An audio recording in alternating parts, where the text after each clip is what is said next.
Hi, welcome to the Intern Whisperer. This is Isabella Johnston, the Intern Whisperer, because we're all about the future of work and innovation. And with the speed of that, that means that we are all interns in life.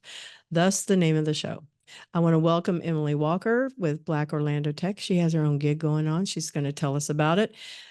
She uses a holistic approach to enable business growth through analysis of qualitative and quantitative data that has led to more effective processes, multiplied marketing campaign ROI, created new products, eliminated overhead, as well as increased employee and customer satisfaction scores. And for fun, you might find her trying out the next newest restaurant as a foodie critic. With a 5X Yelp Elite designation, she enjoys coffee and strategizing her next moves at a local cafe or spending the day at Disney with her family.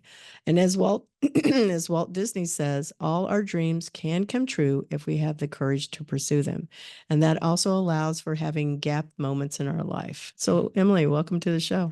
Thank you for having me. I'm so happy to be here today. Oh, I'm excited to have you. I knew when I met you, and I don't know, it was like 2 or 3 years ago.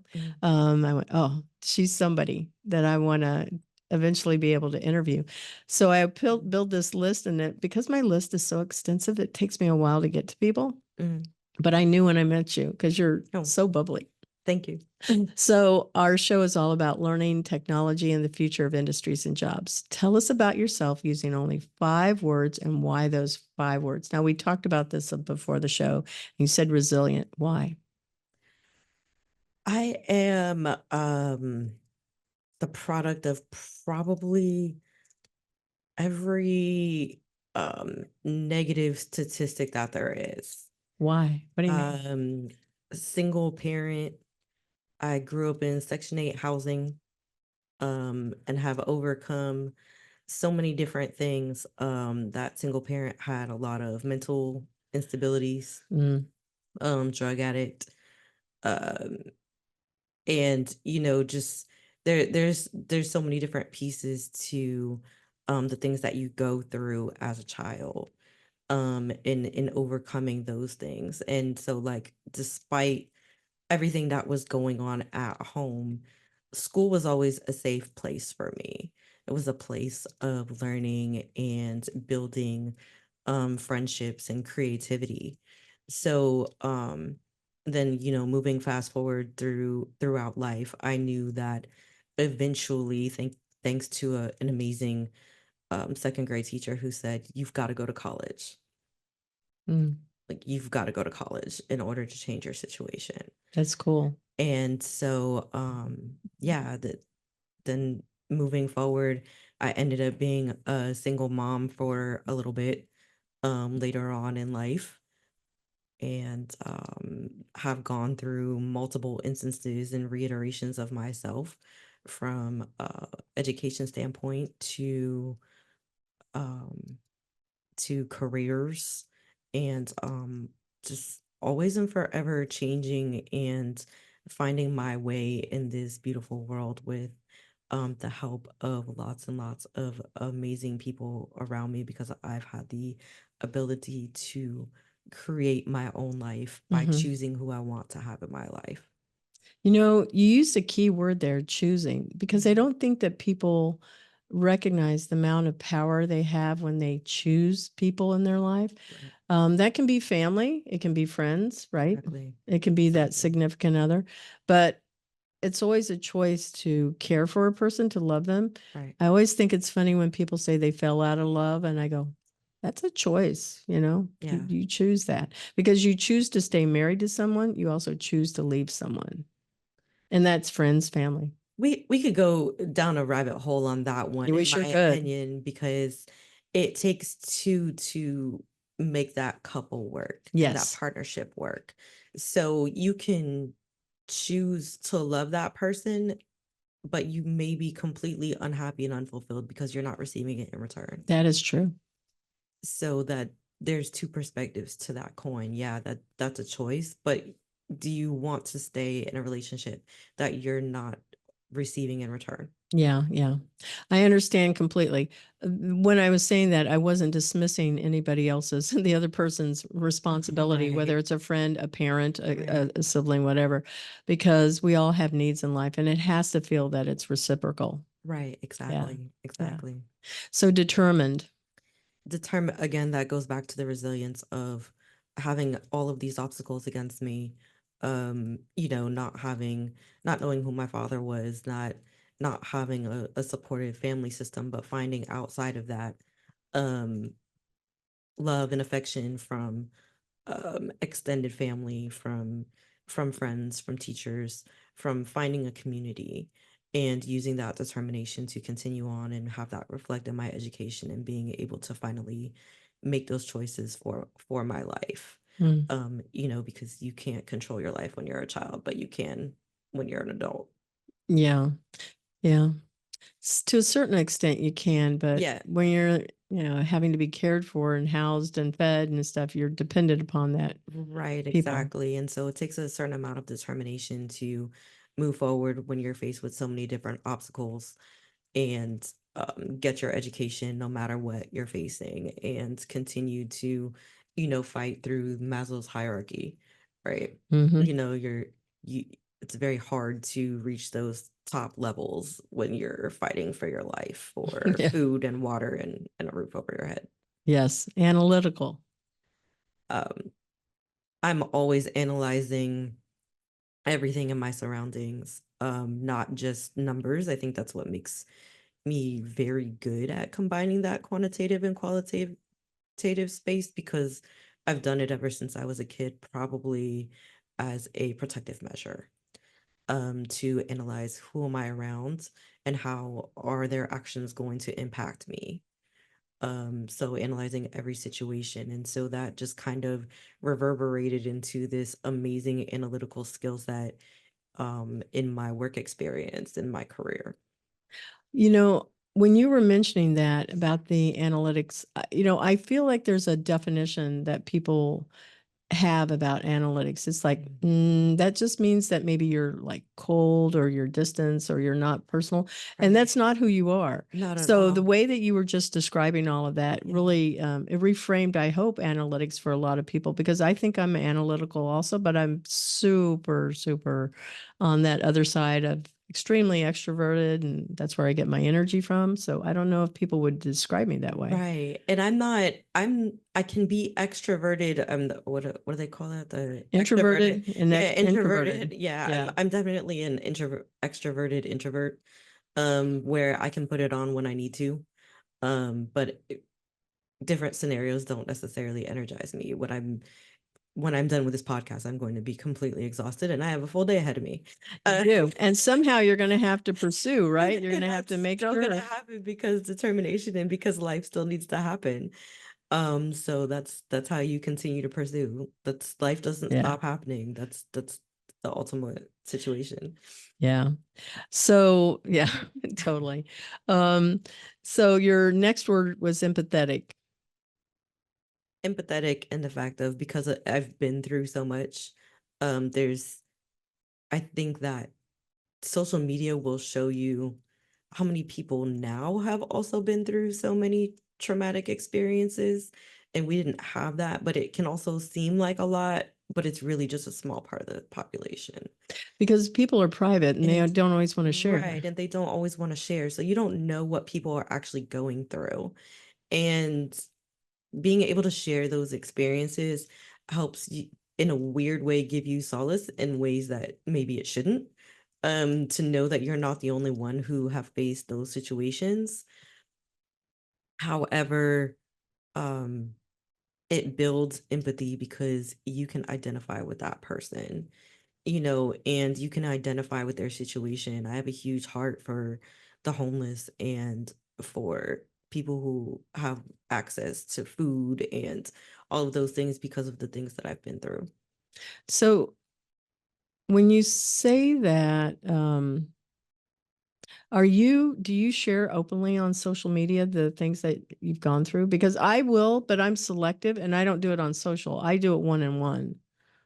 One-on-one, typically. I'm not the TikToker that's face forward telling people my whole Yeah. life story and crying. That's not me. More power to people that do that, and that's okay because there's a space for that. Yeah.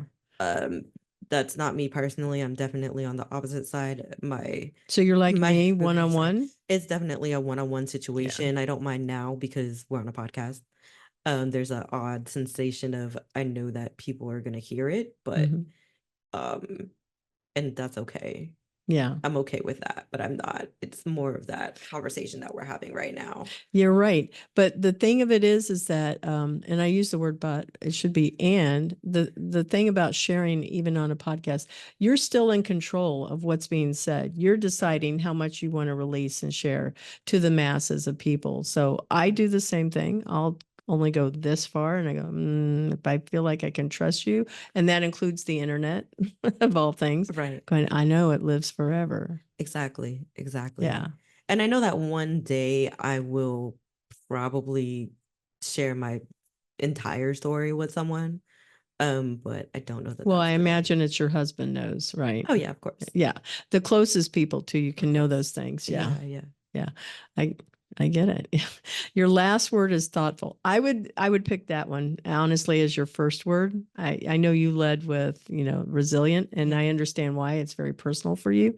Right. Thoughtful, I would have said that for sure. I appreciate that. Yeah. Yeah, thoughtful, obviously. I am always thinking of others, and it's so weird because I'm gonna compare it to this particular situation where even when I'm driving, I'm thoughtful because I see that someone's trying to get over. That means they have a purpose in getting over. Hmm. So be thoughtful and allow for that to happen if it makes sense. I mean, flow of traffic, sometimes you can't control those things, but I'm always having some type of foresight into, oh, that person needs to get over. That means they need to go somewhere. Hmm. Let me allow for that to happen. And it makes everything else flow so much easier if you just allow for that to happen instead of fighting it. Yeah. And then you look at other things like people getting sick and those types of things where we're always trying to find those opportunities to be a blessing to them, Hmm. to think of how can I help you out in your situation. Well, maybe I can't afford to give you a bunch of money, but I can give you a meal. Hmm. I can cook a meal at home and I can package it up and I can come and bring it to you. Hmm. And and just always like thinking of different ways to be able to help people in their situation. Hmm. Yeah. I agree. I don't think that people I, I believe I think I believe and I know, Mhm. in my opinion. Yeah. They are at levels of, whatever could be true in my mind. I believe that most people tend to have a small child mentality and think about themselves. You mentioned Maslow's theory. Mhm.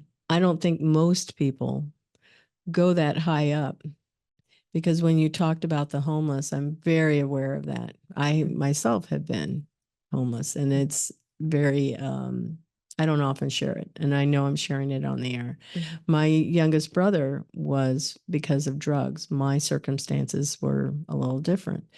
And I don't think that most people recognize that somebody's going through something. So when they're upset or whatever, it may have nothing to do about you, but your response has everything to do with Yes, how you help them. correct. Correct. Yeah. And so it's taking yourself outside of situations and saying, Yeah. I don't know what that person's going through, but having a small bit of kindness on that day, whether Yeah. it's just a smile or even recognize that sometimes you just feel the energy and you're just like, Yeah. you need a hug. If it's appropriate, obviously, and Yeah. you know the person well enough, just like, And sometimes it is appropriate because they may yeah, not even know you. And I go, do you need a hug?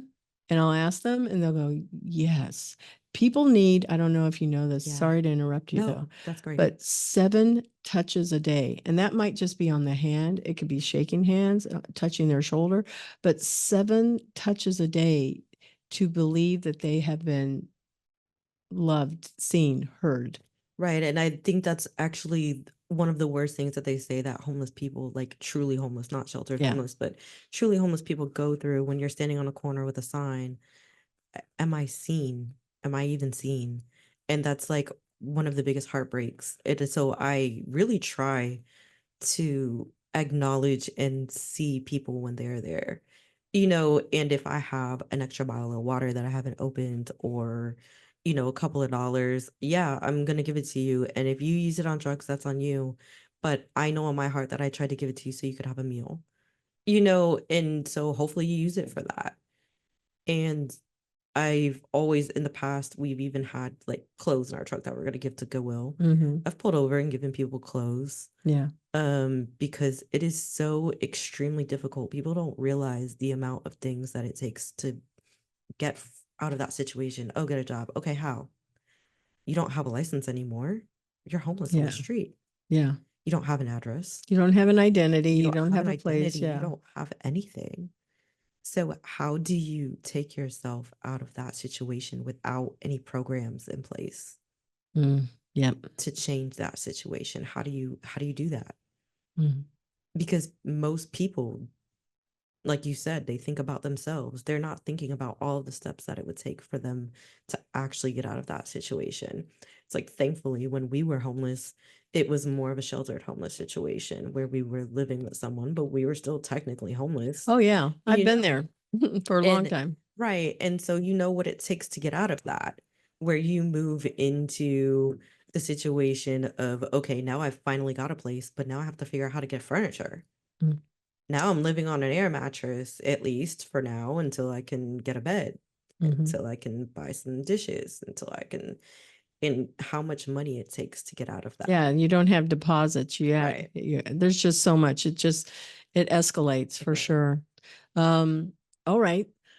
So those were really great. Thank you for sharing your insight there.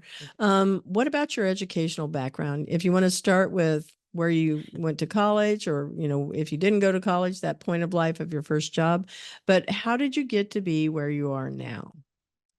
I started working when I was 15 years old at a local dry cleaners in this hot Florida Orlando heat with no AC and tons of steam.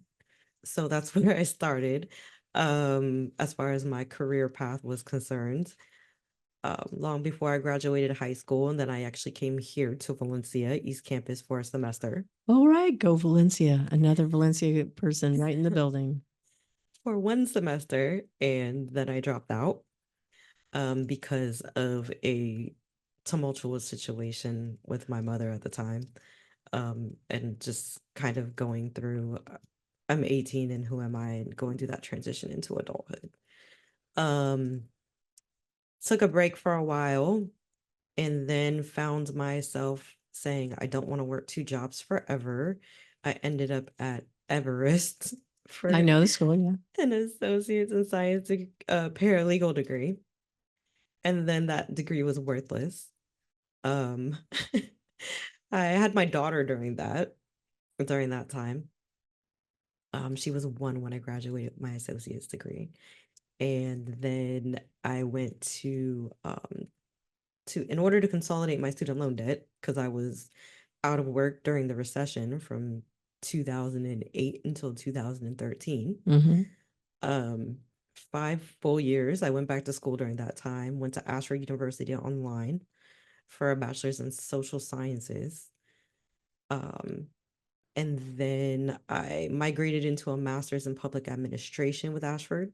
Hmm. And I came out, and that was actually around the same time my grandmother had passed. And so at that time, we were also homeless when I graduated with my master's. So I Yeah, was I using, know exactly what you're talking about. Yeah, I was people will look at you and using, go, "But you have all this education. What's going right, on?" Right? right. I was using Wi-Fi at Starbucks in order to grab all my sources and any content I needed to write my papers. And then at night before midnight, I would go to the parking lot of McDonald's just to get enough Wi-Fi to upload my papers. I see why resilience was your first word. Yeah. Yeah. And then I went into I licensed foster homes for a while, Mm, in child welfare. Um, so I was doing that, and that, of course, made me reflect on how many times I should have been in care myself, yeah. and how many times I should have been taken away, but I was not. So that was a fun time after already dealing with grief and Fun time everything with quote else. marks around Yeah, it for fun sarcasm. time with Yeah. sarcasm. Um, but that was around the same time where um, Josh decided that he would go into New Leaders Council, and where he met Sarah Abadri, and how he connected with Orette. I And love that them. is and that is where our story changes into how we became to know about tech. Very nice. And so he entered tech first through the Orlando Tech Association because of Orette. And eventually I said, I want to find my lane, but I don't want to code. I hate coding. I don't like Hmm. it. I don't know what my lane is. And finally said, okay, I'm going to do digital marketing. So I went to Full Sail Hmm. for a master's in internet marketing. Hmm. It's digital marketing now, but internet Yeah. marketing in 2018. Um, and so that's where I really found myself transitioning as a marketer and locating my ability to combine that data and psychographics at the time, because NPS and customer service scores weren't really a thing during that time, but just kind of like on a very shallow level of combining those insights to target people better for marketing. And then that grew into my love of competitive intelligence and business intelligence, and wrapping those things in, and just really finding out how great I was at combining all those things in order to really help position businesses. This question wasn't anything I shared with you, but I think you're going to be okay with it.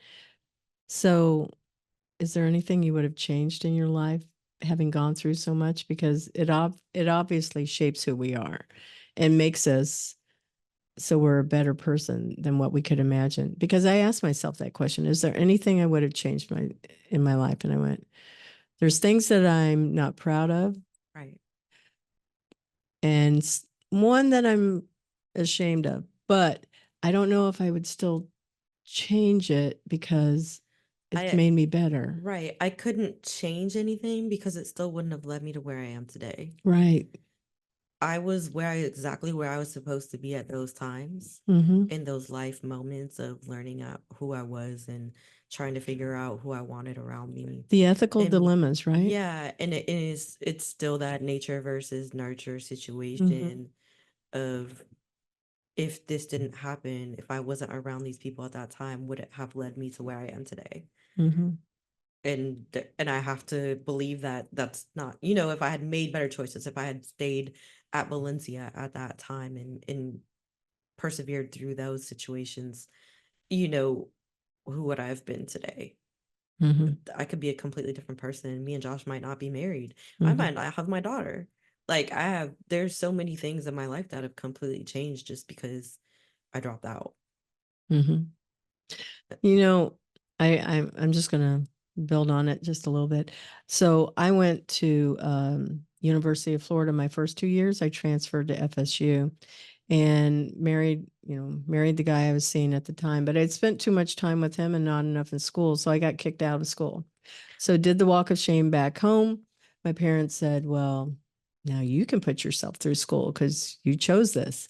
And I married the guy, later divorced the guy, but I can tell you that that was the best thing my parents ever did by saying, you have to take care of it, because I went to school full time and I worked full time doing a lot of the things that you shared too. And I went, okay, well, you have to grow up really fast and Mhm. make good choices, make better choices, make the best choices, good, better, best, right? Right. And because of those choices is something that I really heavily ended up leaning on in parenting. Mm-hmm. So I really focused on parenting um our daughter in a way that will help her understand that choices shape your life. Mm-hmm. And I was not the we're gonna cover up the pink elephant in the room with a carpet and pretend it's not their parent. I was like, hey, do you see that family member over there? They have a drug addiction. Do you see where their life is? Hey, do you see that person over there? They didn't get a college education. Do you see where their life is? Not that that's all people, but Yeah. but I firmly believe in education because it is another systemic way to keep people from wealth. Mm-hmm.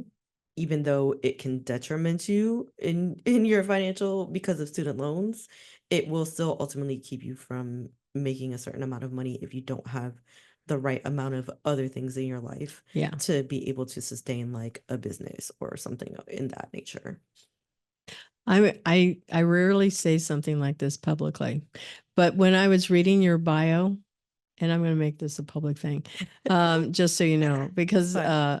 I'm not, I don't say it to be kind. I say it because I like mean it. Yeah. Um, when it comes time to hire a marketing person, I'm going to come to you first. Thank Because, you. like, I first off, well, I like the whole backstory, but you used keywords in there like psychographic. And I went, okay, yes, you're really dialed into people. And I think that you would understand um, my needs as well as me because I'm pretty dialed into who my customers are, and I have Mhm. a three-sided market. But I liked you at the beginning, and I like you even more now because Thank I'm going, you. you're smart, you're wicked smart. You know, Thank you're you. super engaged with what's going on in life around you, Mhm. and that includes others. So I Right. went, no, she'll do a great job. So I would hire you. And I hope everybody listening to the show reaches out to you and they go, hey, I got to hire her.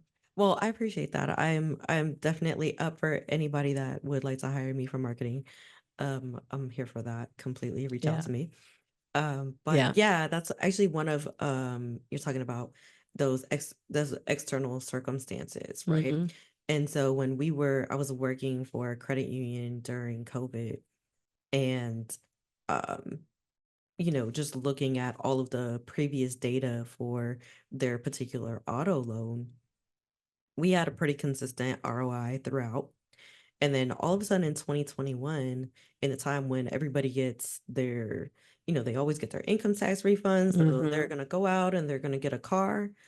We had the lowest ROI for our auto loan in 3 years Yeah. of data. And I mean, it dropped. Like it was, what is going on? I know that it's COVID, but at the same time, people are starting to come back outside again. I was like, they have their income tax. What is going on right now? Mm-hmm. And I looked at it and I was like, these people are so tired of this campaign. We've got to change it. Mm-hmm. We've really got to change this campaign. And I said, no one's had control of anything in their life Not, yeah. for a very long time. Let's just give them a choice. I don't think anybody really has control of anything in their life. No, but it's a You can perception of only, control. It's a it perception of is, control. it is. So And, yeah, and let me add on to that too. It's also it's barely possible to control yourself. So why would right. anybody think they control anything else around them? Not, it's just not. But it's still we like to feel in control. We do. Whether that's true or not, we like to feel in control. And so what comes along with that is choice, Yes. right? And so I said, okay, let's just do a campaign of choice. Oh, I love Let's it. do a campaign of choice. Do you want a low APR or do you want some cash back? Yeah. And they still chose the low APR, even though that was the entire campaign of every other campaign before, even though most people still chose that. However, it was the highest campaign they ever had. That ended up being the results. It ended up becoming the highest campaign simply because people had a choice. They didn't think that they had a choice. I didn't You think that always they have to did. remind people they have a Right. choice. So they thought, okay, I can choose, what do I want? Do I want an APR, a low APR rate, or do I want some cash back? And just simply by offering that different, it made all of the difference. Yeah. It It made all of helped. the I difference. imagine it had to help a lot with sales. Right. Yeah. Like I said, it was the largest campaign they ever had to date. Mhm. The That's largest interesting. ROI to date, simply because we changed it in that moment and being aware of what are people going through, what are people feeling, Hmm. and you just kind of lending to that. Mm. So We're going to move to our next questions. Those were all really good, but let's talk a little bit about BOT. We haven't talked about it. So, BOT is Black Orlando Tech. What is your role there? I am currently the events and community manager. Oh, perfect for you. Yes. And what do you do? What does BOT do for the Orlando community? Um, BOT, or Black Orlando Tech, is set up in part because of our story, Mm-hmm. of transitioning from, as adults, from careers into technology, Mm-hmm. as serving adults, and specifically accelerating the economic growth of Black and underrepresented communities through that career transition, and providing a community, of people that look like you, Mm-hmm. where you can feel comfortable and ask questions, in a safe space. Mm-hmm. And you guys have a new program that you're launching. Why don't we talk about what that new program is? We have our Launchpad startup program. Uh, Jehu would probably be a better person to ask That's about okay. that He's eventually going to be program, a guest on the show. Eventually, yeah. as that's his baby and that's his brainchild. And he's excellent. He's amazing at startups. I I have my own dabbling in entrepreneurship, but startup is another beast, Mm-hmm. that I would rather him speak to properly. Yeah, I love this guy. I can't even remember. I connected with him through Prepare for VC because he was in Boston. Somehow Yeah. we connected and we started chatting a whole lot on LinkedIn, and then I finally got to meet him, and it was just this is a brother for me. I just sit here and go, man, I like this man. He's really, smart. He's able to He is. help give me. He's eventually going to be, a guest on the show, but Yeah. I know he's had his own personal challenge. We'll let him talk about those things himself, but Mhm. he's an amazing man and he is super smart. You are right. He is incredibly intelligent. He's a wealth of knowledge, when it comes to startups, and he is a very big thinker. Yeah, he is. And we love that, Mm-hmm. because you need your big thinkers, and you need your people who can execute the processes, and you need, so many different people in your life. So Mm-hmm. we love and appreciate his big thinking. Mm-hmm. And then I come and I tone him down and say, okay, but we're a nonprofit with limited resources. But here's the thing. I was a public classroom teacher and nonprofit is the same. We're all the same. Right. How do you do it on zero budget? Because it is totally possible to do those big things with a zero budget, but it's pulling in the right people that can support it. And he can do that. That is that is very true. We do most things on very limited budget. Yeah. It depends on having those sponsors in place in order to accommodate for costs of food and that sort of Mhm. thing. I can tell you we have, um just about everybody is volunteer at BOT, Yep. with an exception of Jehu and Safia currently. Um and we have just amazingly creative and talented people that come in and fulfill every need.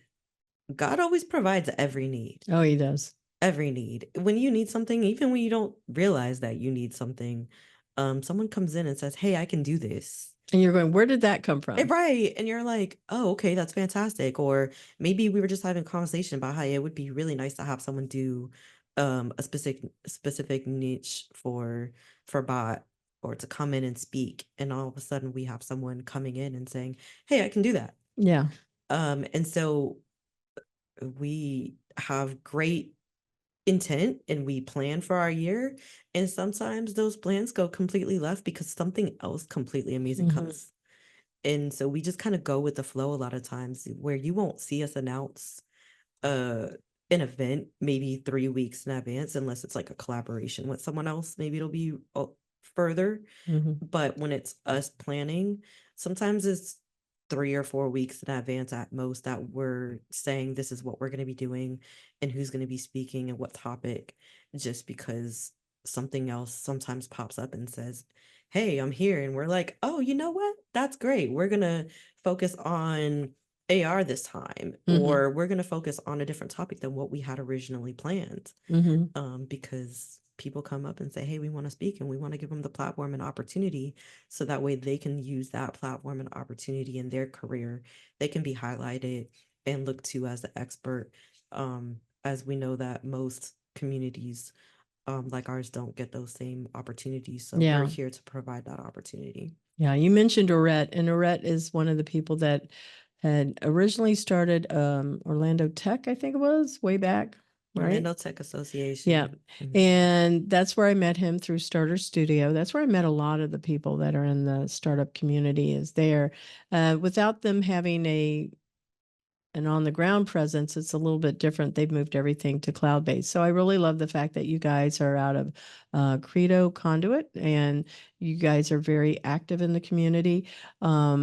I've gone to some of the events. I'm going to be there, more because I'm wanting to make sure I'm there for ODevs and the other things. But I will offer that we have a 130 seat auditorium in our new location. And so there's that. And we can figure out whatever the parking things can be. Maybe we can find like a shuttle or something. There's always the limo, but Orlando limo or Lynx limo, that's it. But I definitely feel like, we'd love to see some of the things that you're doing, Orette. I missed the session that he did on lead gen that was down there because I could not find the parking. I did not know there was an overflow parking, and I think you There told me is. right away that hey, there it is, and it was linked Yeah, there. there's a overflow parking right on the other side of the fence, and I know it looks sketchy, It does. and I know it has towaway signs, but I promise it is Credo's extended overflow Yeah, parking. So it is safe to park there. I know everybody you feels guys that just way. need We to do say bot have event, and then people know.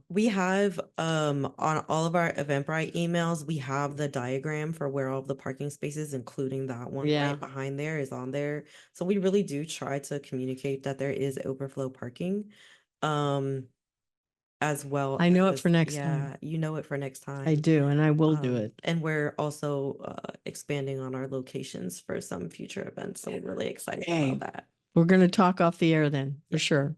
All right. So I'm going to talk really quickly about this one study that was done. We're transitioning listeners. So, in an article that was published in 2023, I know my listeners know I talk about this quite a bit.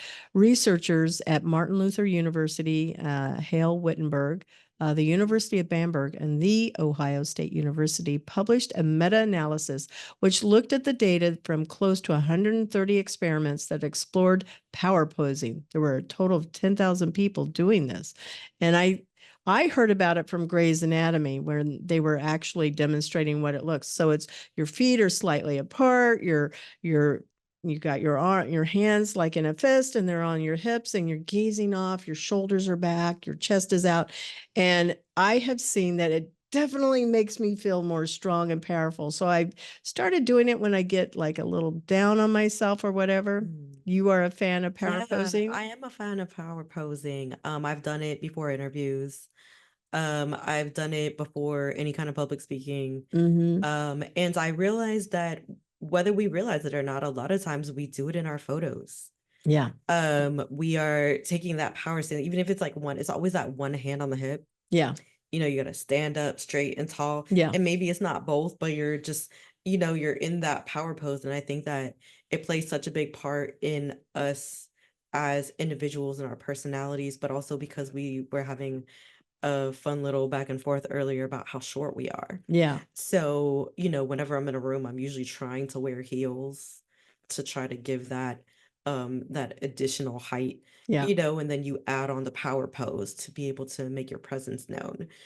Because we know, we can go into a whole discussion on misogyny and Yeah. stuff like that, but it makes a difference in the way that you present yourself and how confident you are in all of these spaces, which is why we show up always dressed to impress, Mm-hmm. hair done, makeup done, nails done, Mm-hmm. all of those things in order to feel that confidence, because when you feel confidence, you feel good. Yeah, it's true. What would you like to be remembered for in your life? And you can't be general, you got to be more specific. I want to be remembered as the person who spoke up and advocated for others when they didn't feel they had a voice. I want to be remembered as someone who was always there to help when she could. Um, and yeah, it still goes back to my core five pillars of how I describe myself, Mm-hmm. and always being that person that wants to be helpful and making a difference in the people in the lives of the people that are around me. I think that could be your book, The Five Pillars That Describe Me. And then it becomes this really like lessons learned that you could share with others. That would be 5 chapters too. I'm starting to see a theme because I'm always looking for like systems and Me too. cycles, right? And so at the beginning, I had an idea for five pillars of personal branding that came to me in 2023. Um, but I didn't do anything with it. People around me knew about it. And so we were planning for bot at the end of 2023, and they said, January, you're doing your personal branding. And I said, excuse me? Mm-hmm. Oh, okay. So they forced me, and it was wonderful. Mm-hmm. But it is five pillars as well. Mm-hmm. So it's five pillars of personal branding.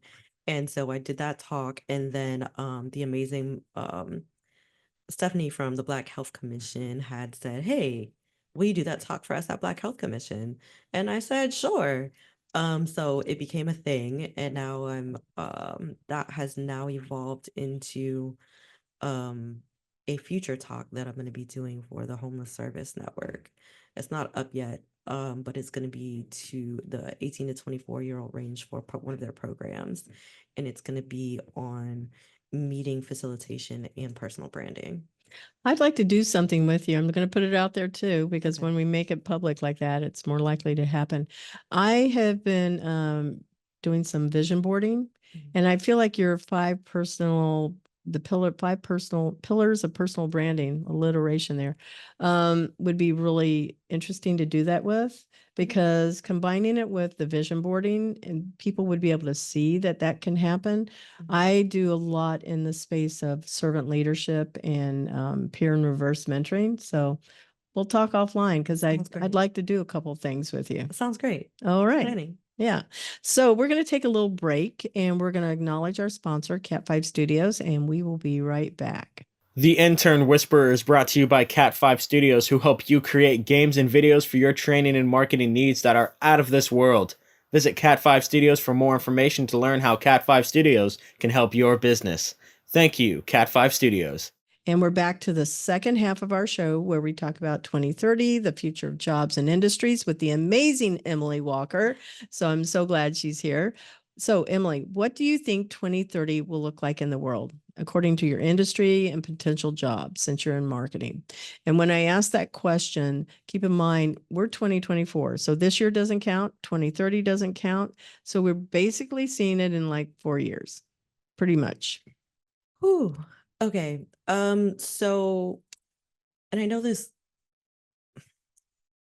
might sound strange, but I was having a conversation with Josh recently about the importance of SEO and marketing. And I know that everybody is looking to AI to write them something.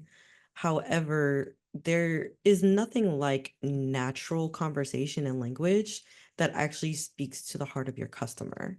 So I truly believe that one of the areas that is overlooked, in my opinion, is going to be copywriting and SEO, because algorithms and AI are looking for those words when people are looking up something for your product and sales.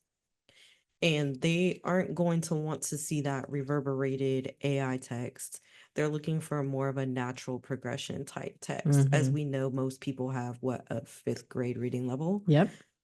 So whenever you enter something into AI, it's like throwing back at you all of these $100 words that people don't use on a regular basis. And so that's why I really believe that copywriting and SEO are in They're going to be under super in they're demand. going to be really in demand, and um really not thought of as the future Yeah, of marketing. I agree with you because SEO is a course that they can give the courses, but there's not a lot of the opportunity to practice that until you actually are working with a client. Most what I've discovered in my consulting business is most of my customers don't, they think they know what SEO is and they don't. My Cat 5 Studios company, we build websites. And so we include the SEO plan in there because, first off, Wix has made it easy, because they'll have like, here, pick 5 words, 5 keywords that you're using, so the web crawlers can actually find your company, and you have to use those words on your website. They explain it, they break it down.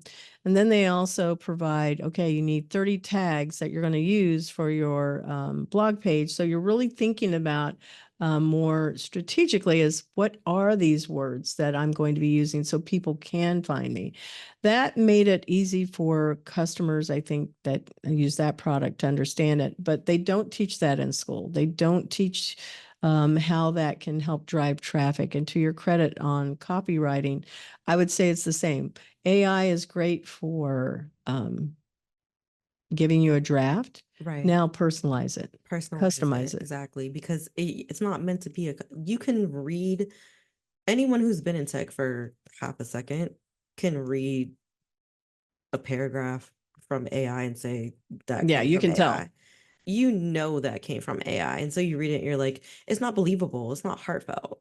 Because that's the thing. As our generations continue, they're looking for the truth. They're Mhm. who are you authentically? And so that's why that's not going to translate for your marketing materials when you're using AI, because it's robotic. Literally. Mhm. You know, like you can't relate to younger generations based off of, they're gonna be like, oh, that's AI. Mhm. Like, who are you? I don't know who you are. I don't know your product. I don't trust you because you're using AI in order to create this. I don't trust your brand. We're so face forward with TikTok and with all of these other, everybody needs to see you on video. Who are you? I want to know. Yeah, that person that's on TikTok isn't the real person. That too. Well, it depends on who you follow, Yeah, but you know, everybody has their own personal, you know, face forwarding sure. personality, really. I mean, we all do. We all Yeah, mask at some rate, absolutely. right? Absolutely. But you can still tell when someone's being authentic, even if they're masking, if they're really truly heartfelt at the end of the day of whatever it is that they believe in or their product and believe that it's quality. So communication has 4 parts. This is Right. usually what I teach my clients and the people that work with me. It's certainly it's written word, it's also listening, and then it's verbal, but it's also seeing. And that's where you can pick up on those clues through the visual Exactly. context of, what are you really telling me? Are Exactly. you looking at me? Is there facial expression? What is the Right. body language that's going on? What is it that I'm not hearing and seeing? Both matter. Right. And maybe not actually discerning on a written word that is really who you are. Exactly. And you have to remember that you have to not be biased towards that. You have to be Hmm. third person outside of it. Right. Right. Yeah. Another thing is like what I was thinking about was how you'll go to a website and it's a brand new company, so they don't have anything really yet. There's a little bit of text, there's not much copy, and then there's like all stock photos. Yeah. And you're just like, I don't believe in this. It's Yeah. stock photos. Who are these people? Your brand's not being communicated whatsoever. Hmm. So it just proves over and over again, like you have to be able to communicate in all those different areas as to in order to sell what you're trying to sell. Yep. Very, very, very true. I don't think we ever said this in the beginning, but I'm just going to make sure our listeners know. So Josh Walker, who will be a guest on this show, is her husband. She's mentioned him a few times, but I want to make sure that they know this is the power couple to follow, people. Make sure Thank that you you. connect with them both, and we'll give him a little shout out also. Um, all right. So I love that aspect of how you're in the role of marketing, digital marketing, previously internet marketing, and now, looking at this and addressing the issues of SEO and copywriting. Right. Many of the younger people that have been, Alpha Gen and then also Gen Z, they don't necessarily always have the skills, the discernment that it takes to go, Oh yes, I'm using this latest technology and it's so convenient, but they may trust that this is accurate. AI is not. One of the things I can tell when I work with international students or whatever a learning ability is of a person, I go, you didn't write this because I never hear you use these words.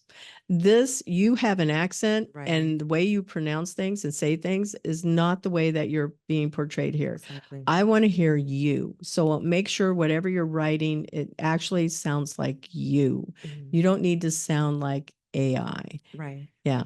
And I think that people, younger gens, need to hear this information so that they know that we are looking for that, all of us as a potential customer. Oh, definitely. It doesn't matter what your age is, we all can tell. It's like you said, when it comes to AI and the future, you have to realize, as you said, that languages change, and you take away that context of that meaning, and it changes the whole entire vibe of how someone feels about you. And so you have to take that into consideration for the future. Mm-hmm. Yeah. Um, with your events that you have at Black Orlando Tech, I'm pulling it up here pretty quickly so I can wait. Pull it up and discuss it. I know that you have some things that are coming up that, and it ties in with what we're saying for real. I promise you. I was gonna go back to something that you said earlier because you mentioned Orred. I wanted to let you know that he's actually doing a part two. I know. I've said I'm going to make sure Okay.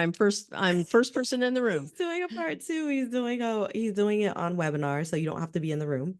Okay, You good. could be He's virtually in the very room. popular. Yes, he is. He's gonna do a virtual version part two. But this Tuesday we are having our first Juneteenth social. Yeah, I saw that one too. Yeah, we are having our first Juneteenth social and networking event that we're very, very excited to bring out. I know that's usually the yeah. day I do my podcast, so that will Oh, be hard okay. for me to come to things on Tuesday. Okay. But we'll see what we'll see what can happen. Yeah, but go ahead, finish telling our listeners. Yeah, so it's this Tuesday at Grape in the Grain, Mm-hmm. June 11th, and it's gonna be a great time. We're gonna have a DJ, and we have Rome's Kitchen, Ethiopian kitchen. That's gonna be food vending. We're gonna have games. We're gonna have cards for spades and Uno and dominoes, and we're Fun. just gonna have a great time. Getting together with the community and social events. Everybody always wants to come out to social events, so it's a great way for us to get to know our community, but also to have new people come out Mm-hmm. and to bring awareness of bot. And the potential for them to have a potential career change into tech, Yeah. and just become aware and come out to the community. It's always the fun events that everybody wants to come to first, and then they see how the community is, and then they're like, "Oh, let me go to a workshop," and then all of a sudden, before you know it, you're on a journey to entering cloud or Salesforce or Yep. building your own company. Yep. Totally. Totally. Next thing on our list is we're going to talk about AI because I think that's you sound very knowledgeable in this area. Kind of. So the creator of AI was Jeffrey Hinton. Hinton. He was interviewed on 60 Minutes back in 2023, October 8th, about AI. He is also called the godfather of AI. He was one of the first people that he created it. He used to work at Google. He's been around for quite a bit, has IBM background. He had stated that one of the ways in which these systems of AI might escape control is by writing their own computer code to modify themselves. And that's something we need to seriously worry about. I believe he is correct. I know that some people will say, yes, it can go that way, and I believe it can.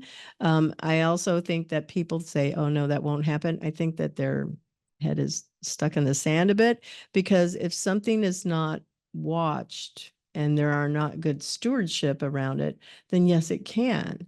And so when AI launched a year plus back, I sat there and went, oh, I want to be on the committees that are about um, ethical responsibilities that we need to have because I've watched Black Mirror, pretty scary. Right. I've also, know that there's always good and bad in the world.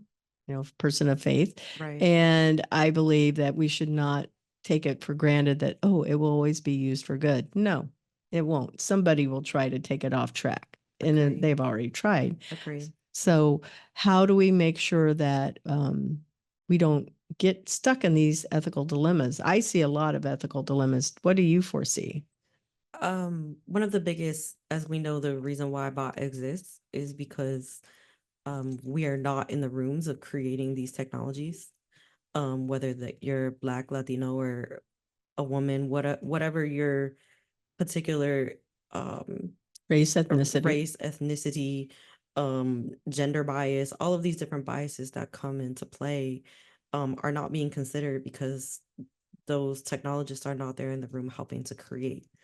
And so that's why we exist, to help assure and build up people that can be in those rooms to help create and guide the AI in the right direction, and hope that um, that also takes it from a wage. I'm going to take it into a wage consideration. So from 2022 in Orlando, the Black median household wage was $45,000, where the white non-Hispanic median wage was around $67,000. Mm-hmm. So you see a huge Disparity, for sure. disparity. And so we are built specifically because we know that the average wage in tech, you're looking at 75 or more. Depending on what area of tech that you go into, even in this current state right now, even though wages have dropped some, it's still a lot more in tech than most other industries. And so we want to bridge that gap. And we don't want technology to be so scary to our communities where they're saying, oh, well, what's the point? Because AI is going to take over everything anyway. No, that's not true, because you need a dev to tell AI what to do.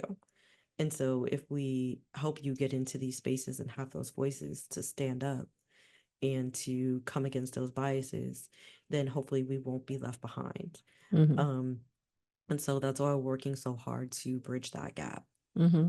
I know that one of the things that I've heard, everybody inside of bot say, Mike Felix, and certainly your husband, and others that are there, they've said that with Black Orlando Tech, we are not only a group of Black people. We are, inclusive of everybody. So come on Yes. down Yes. and join.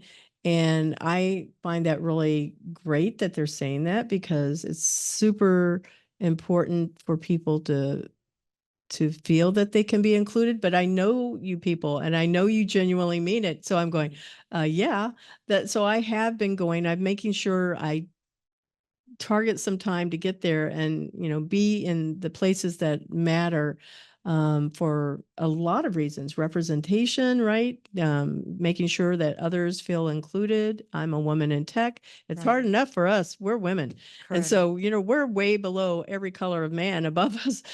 So then we're there, and then there's still a hierarchy in that area too. Very much so. Yeah. Mhm. So it's really important that, as people of all colors, that we are inclusive and we show up for each other, and not just one group, and not diminishing that at all, because it's good to be with people that, like, I like being with women, to be able to address, what are the issues that we're all experiencing that we might feel from, any men in the world. Right. There's a time and a place for both. Yeah, exactly. I'm a white passing Latina, but at the end of the day, like, I'm also the events and community manager, and that's not just because I'm Josh's wife. That's because I want to be there, and I've always been there, the background of bot, whether it's moving a chair or writing a report for one of the grants.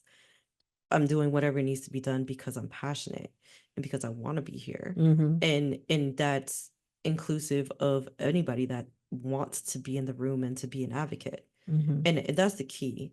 So if you are welcomed into spaces when you are an advocate, and when you are willing to listen. Don't come in being the know-it-all because you feel like you're being a savior. Mm, You're not a savior. This is just a space of, yes, it is novice to experts. However, but you're not a savior of this space. mhm, We've been existing for a very long time. mhm. Yeah. And so that's what it's an elitism thought to believe that we have people in our room that are doctors and that are LGBTQ and that are, experts and have been that work for UCF for 20 plus years Mhm, in their IT department. And so taking all of those things into consideration, but guess what? They're also Black. mhm, So, everybody has their place, and don't come in as a person that's maybe, we invite you in, but be respectful mhm.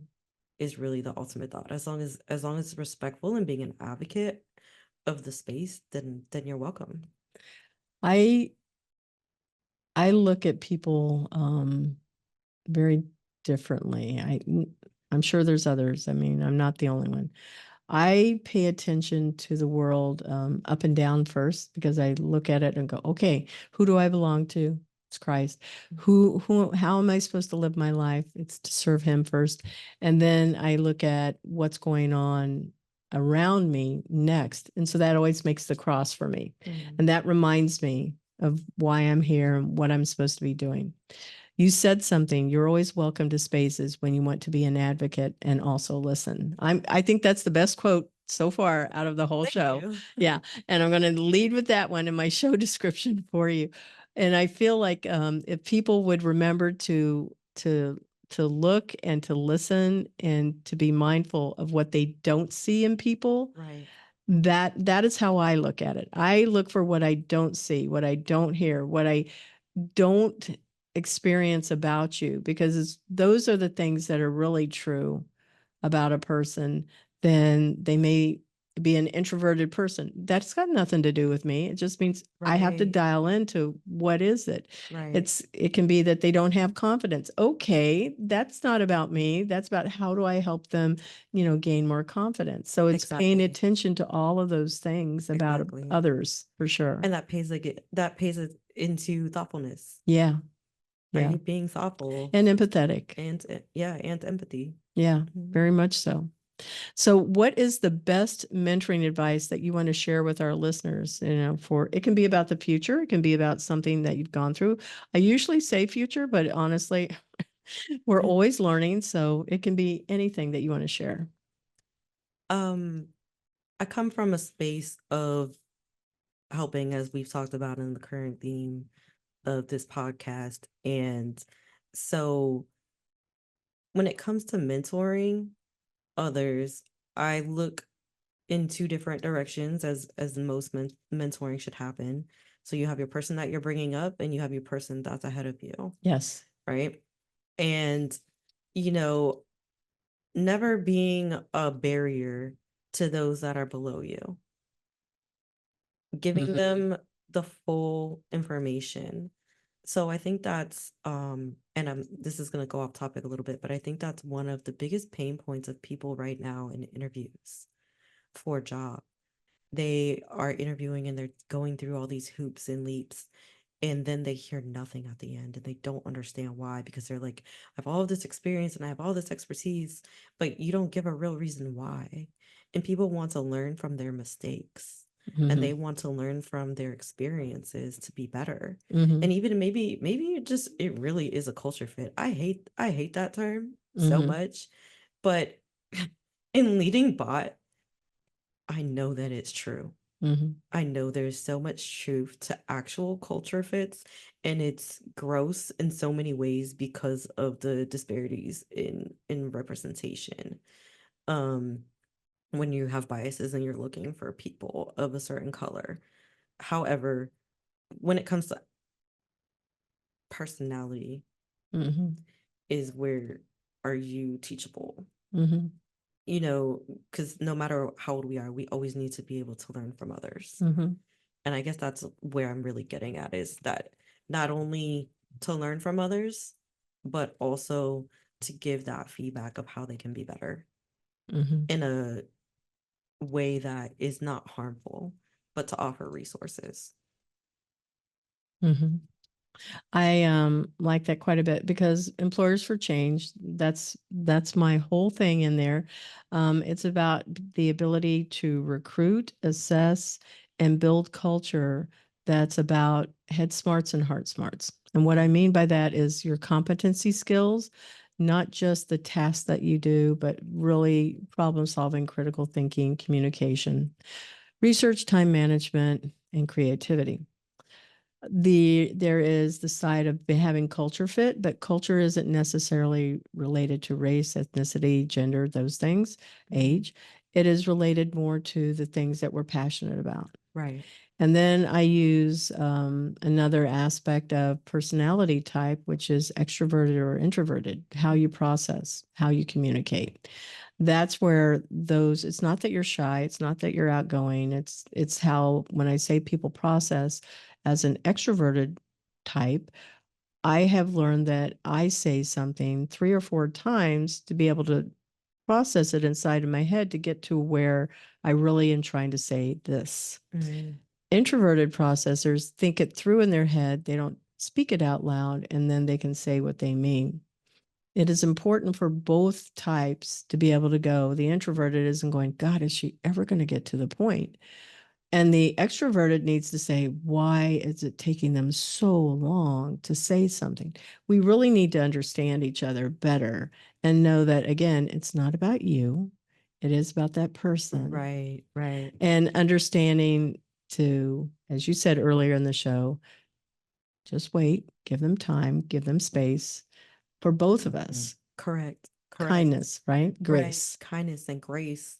And I think that also reverts back to hierarchies in corporations Yeah. because men tend to be the ones that want to be the loudest in the room. Yeah. And Well, it's a power move, though. it is a power move. Yeah. And it doesn't mean that they're right, as we know. But when it comes to women like me and I recognize that in so many people that are around me in these corporate spaces, that our voices are always um they're not looked to. You have to, you have to be very bold and passionate, and then that can come across as all different kinds of ways too. um However, if a man that's listening to this wanted to be an advocate of a woman, the best thing that ever happened to me personally was I was at a dinner table with one of the community leads for Google a few years back, and mostly men because it's a tech space. And so I was trying to say something, and the lead of that Google community space said, wait a minute, I think Emily wants to say something, because he noticed my physical, communication, Mm-hmm. that I was trying to say something and somebody else would say something and somebody else would say something And you over were and over waiting again. so And I was patiently. waiting patiently instead of being that boisterous person. And so that's something that I've also told other men in my life close to me, that as much as you may want to be progressive and believe that um that this is not the case for women, it is. Mm-hmm. And it is so very much so even in our Orlando tech spaces, because there are still less women than there are men. Yep. And so our voices get, ignored or, overheard or overshadowed by all of the men in the room. Mm-hmm. Yep. This has been a really, really good talk. I want to thank you so much for being a guest on our show, my show for sure. But how can my listeners contact you? What would you like to share? I know I'm going to be putting up your LinkedIn profile, and we have the blackorlandotech.org website, but is there anything else? Yeah, sure. So Emily at blackorlandotech.org is Oh, you're my brave. email. You're going to give your email. That's Okay. okay. Yeah. That's okay. It's the bot email. It's not my personal email. It's okay. Okay. And so it's Um, Emily at, blackorlandotech.org. okay. Got it. You can follow me at M's Elite Palette on Instagram. Okay. And my LinkedIn has a / Emily Analyzes. I see that one. I've got that one. Well, I want to thank you so much for being a guest. This has been so much fun, and I got to spend so much time with you. I had a bonus time because we had technology issues. So I'm grateful that you allowed for the invisible to happen so that we could get to an amazing show. Thank you. Thank you for having me. It's been awesome. Oh, Thank I you so appreciate much. it. Thank you to our sponsor, Cat 5 Studios, and thank you to our video production and editing team, Erica Ullman, Gavin Staley, and Inhar Faberja. Music is by Sophie Lloyd. The Intern Whisperer is brought to you by Employers for Change, helping hiring teams to recruit and upskill their intern talent and employees. Learn more at www.e4c.tech and become a member to reduce hiring bias and improve your company culture through head and heart smart recruitment and learning. Subscribe to the Intern Whisperer today and show your support by sharing our show, tagging a friend to listen, and leaving us comments. You can find the Intern Whisperer podcast on Employers for Change YouTube channel or streaming from your favorite podcast channel.